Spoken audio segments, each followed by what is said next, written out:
Hello beautiful creative friends, it's Belinda and I'm back today with another new project to share with you for the Confessions of a Paper Addict design team. Today I am actually working on a 2-page spread. It is for Easter and I'm using 2 cut files from the shop here. The bunny trail is the little collection of bunnies that you saw right at the beginning, and then the stitch along is this really cute one that you can see there now, where we've got some sort of stitched hopping lines and then the little bunny. I have prepared those off camera already and I just quickly showed you the stack of photos that I'm going to be using. So I am actually going to be getting, I think I get a total of 8 photos down on this 2-page spread. This is from Easter in 2022, so a few years ago now. I am a little bit behind on my Easter scrapbooking. I'm behind on all of my scrapbooking if I'm being perfectly honest. But I thought doing these 2-page spreads is a really good way to get pretty much all of the photos from Easter Sunday down onto one layout or into one spread. This one is going to go into my son's album, and then I will be replicating this design and using the same product suite to create a layout to go into my daughter's album, because I've got 2 photos of her on her own from that Easter as well. That's something that I really like to do quite a lot with documenting things for my kids. It makes things quick and easy if I just double up. They're going to be in 2 different albums, so it doesn't matter that the design's exactly the same. It doesn't even matter if they're exactly the same designs going into the same album, really. I just find this a really easy way to get a little bit more bang for my buck when it comes to time that I spend scrapbooking. So while I've been chatting there about that, I have been preparing some border strips for my pages. Now I am using a white cardstock background, as I almost always do, but I am going to leave this cardstock background at the full 12 by 12 this time, and I'm just going to use these border strips down either side, so on the left hand side of the left hand page and on the right hand side of the right hand page. Now making things a little bit trickier is that when I had cut those stitching lines out on my silhouette, I had centered the design to the page, but now that I'm adding that border strip on, it's going to have that off-centered a little bit. So what I am actually doing is I'm going to have this border strip come off the edge of the paper just a little bit, and I haven't measured it, I am just eyeballing it, but I'm going to have that coming off the side, hanging off the side, so it's not completely sitting down on the white background the way it is on the other side. And then I will grab my paper trimmer and trim it back down to 12 inches. So you can see there, it's probably about 13 inches now. So I'm going to trim about, it's not quite an inch, it's a little bit less than an inch. And when I bring that bunny back over to the top, it worked out fairly well. I eyeballed it quite well. I took that over to my sewing machine and I added 2 lines of stitching. Because it's that plaid design, I was able to line up the stitching with some of the plaid stripes. That gives it a really neat finish. Now this collection that I'm using is from Echo Park. It is a newer collection called It's Easter Time. I've only bought one of the 12 by 12 paper packs and one of the 6 by 6 paper pads, and then the embellishments. What I struggle with sometimes with these Echo Park collections is I like to have more than one sheet of paper for a lot of designs. For lots of papers, I like to have more than one so that I've got some options. Since I didn't want to then go out and buy another whole paper pad, I actually went online and grabbed this collection in digital format, and then I have printed off some of the patterns. I had to play around with a few of them in Photoshop, but I've printed off some of the patterns, so I've now got extra papers in a digital format. I've also printed my journaling and put it just on a plain yellow background, and then to do that stitching around the side, it is embroidery floss. It's the same embroidery floss that I used on the other side of the layout on the other page. I used my sewing machine with no thread run through the needle to stitch some holes around the border. That gave me some nice straight and evenly spaced lines, and then I stitched around that using the embroidery floss, and I did use all 6 strands because I did that on the other one as well. You can see that there's a couple of little holes that have been missed up in the top right, and that's because I ran out of thread and I was not going to go and rethread it just to do those 3 holes. So I'm actually going to cover that up with an embellishment in just a little while. So you can see that I'm working with a grid layout here on this left hand side. Now, I played around with my photos in Photoshop to sort of get a rough idea of what size to make each of these photos and placement. It's not a perfect grid. Things are not going to be perfectly lined up because the photos are all slightly different sizes and the journaling spot is slightly different size.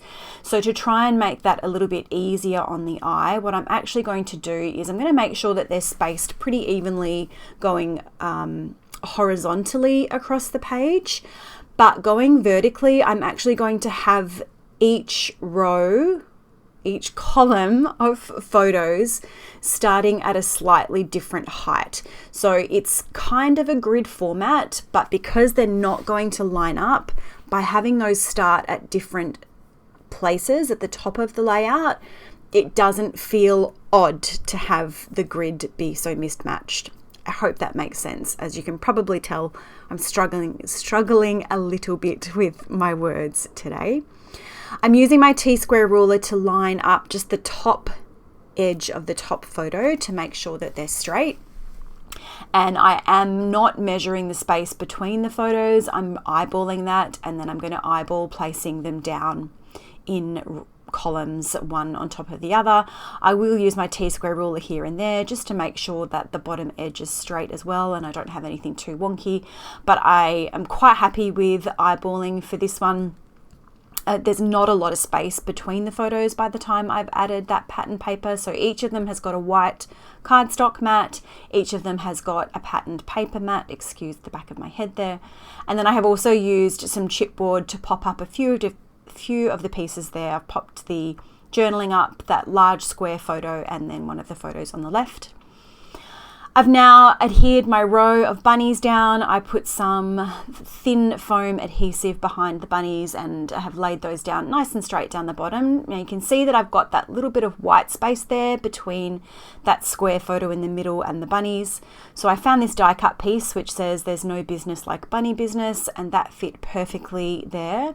I still had a little bit of awkward white space, so I went ahead and I grabbed this it's a really cute little bow die that I have.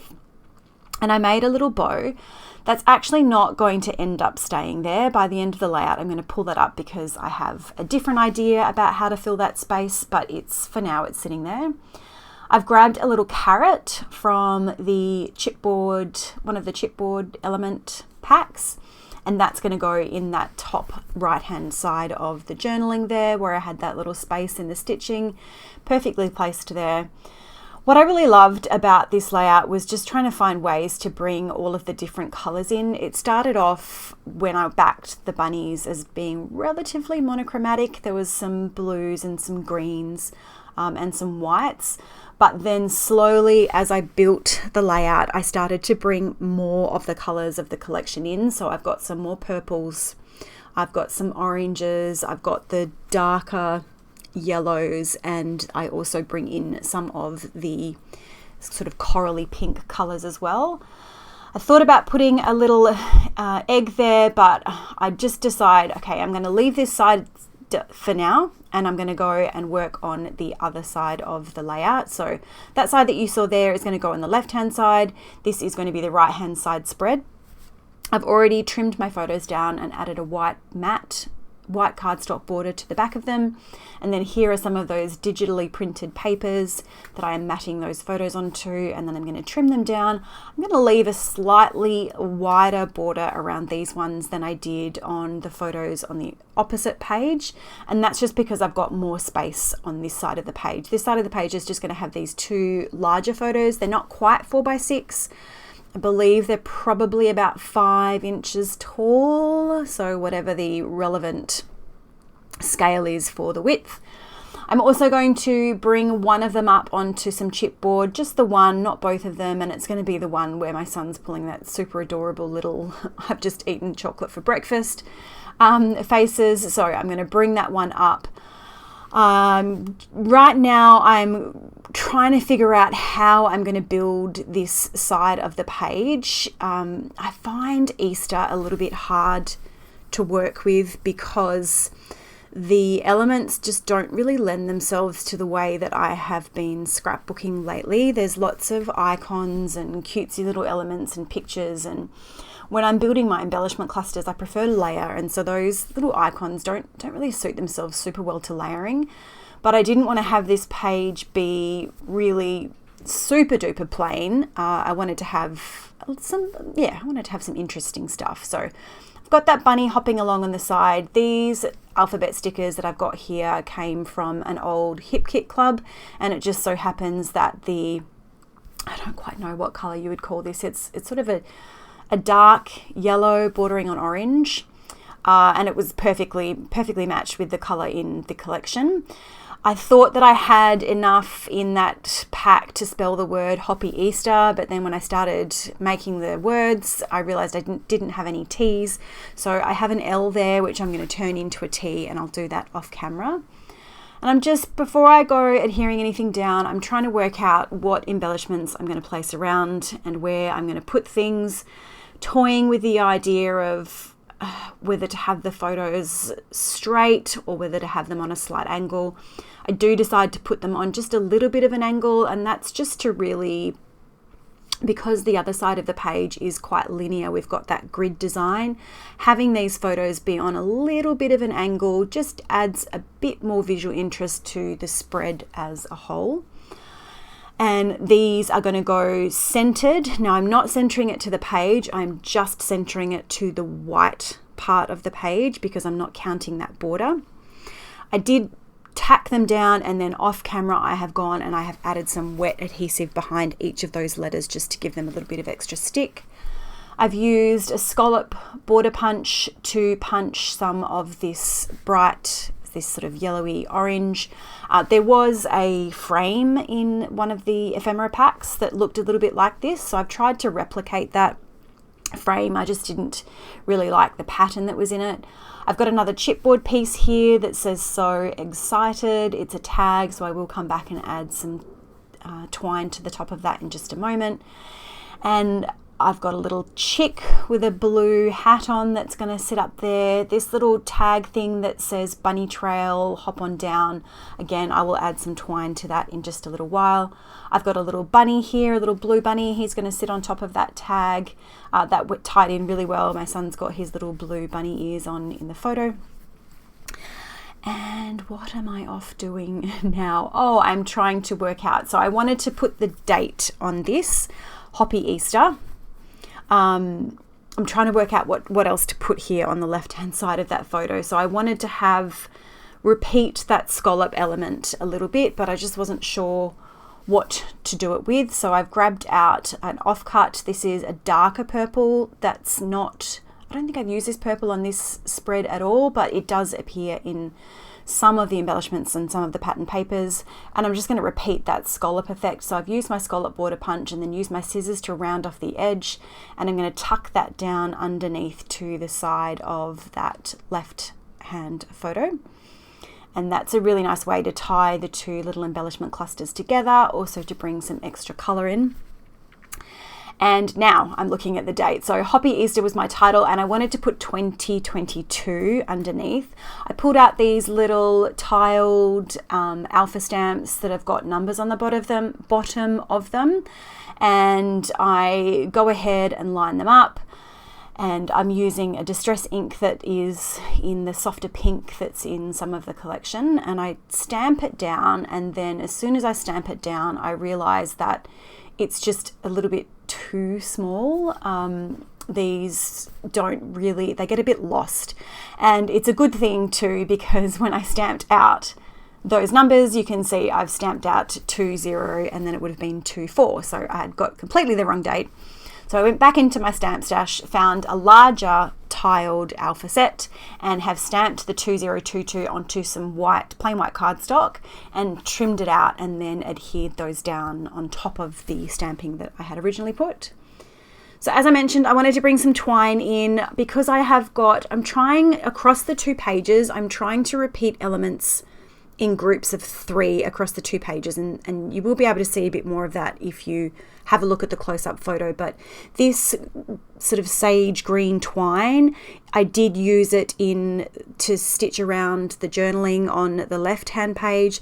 I've used it to stitch the little bunny trail down the bottom of this one, so I decided to bring it in again up the top for that little So Excited tag. But then on this bunny trails die cut piece, I'm just using some plain white twine, and rather than have it with a long tail hanging off or tying it into another bow, what I'm doing that you can see here is I'm just running the thread around and around and around.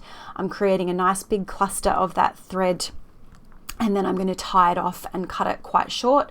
That's another fun way that I like to add a little bit of extra texture to my layouts without creating too much bulk, and just to do something different other than just, the normal having the tail hang long or tying it into a bow. And I have just added some wet adhesive underneath just to tuck that little tie off piece underneath there so it's nice and neat. And then it still looked a little bit empty to me, so I saw that on the sticker sheet there were these little eggs.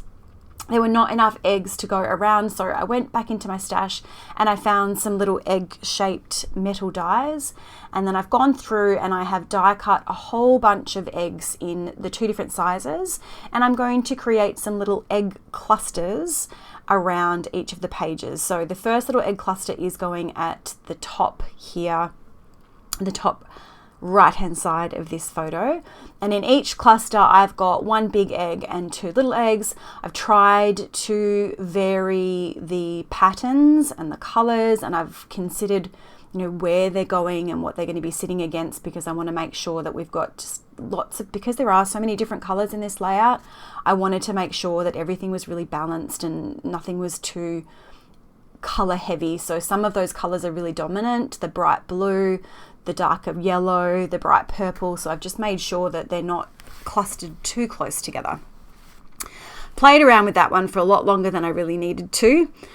The other thing that I have tried to adjust with each of the little egg clusters is the positioning of the eggs. So I've tried to make it so that it's not always the large egg at the back and then the 2 little eggs on either side.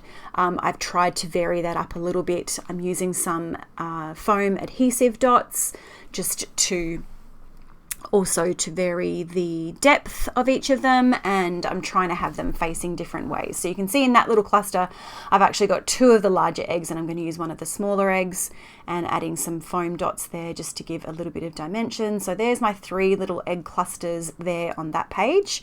Then I'm going to bring this page back in, and you can see I've taken up that bow now, and I'm going to replace it with my little 3 egg clusters. That's going to be 1 little cluster of eggs going underneath that little die cut word piece there, another little cluster of eggs going up to the top where I've got that hop to it chipboard piece, and then there'll be another little cluster of 3 eggs going in above the journaling, just where that little carrot is. And yeah, as I said, I'm using the foam just to vary some dimension. I'm trying to vary the placement and trying to make sure that I've got a nice balance of colors moving across the 2 pages. So once I have popped those eggs down, now with these ones that are going underneath the journaling, I have had to trim the bottom of them off a little bit just to get them to sit in there a little bit nicely. I didn't want them to overtake the photo above too much. But once I have done this, I will add some Nuvo drops off camera. I am going to show you just very quickly the colors that I'm using. They are the jewel drops, which are the ones that are translucent. I've chosen a pretty purple, a little pink and a yellow, and I'm just going to scatter those around the page, and then that will be it, calling this done. Of course, there are some close-up photos coming at the end of this video. There are lots and lots of close-up photos so that you can see both pages, and if you wait right to the end, you'll be able to see the two pages side by side and see how it looks all put together.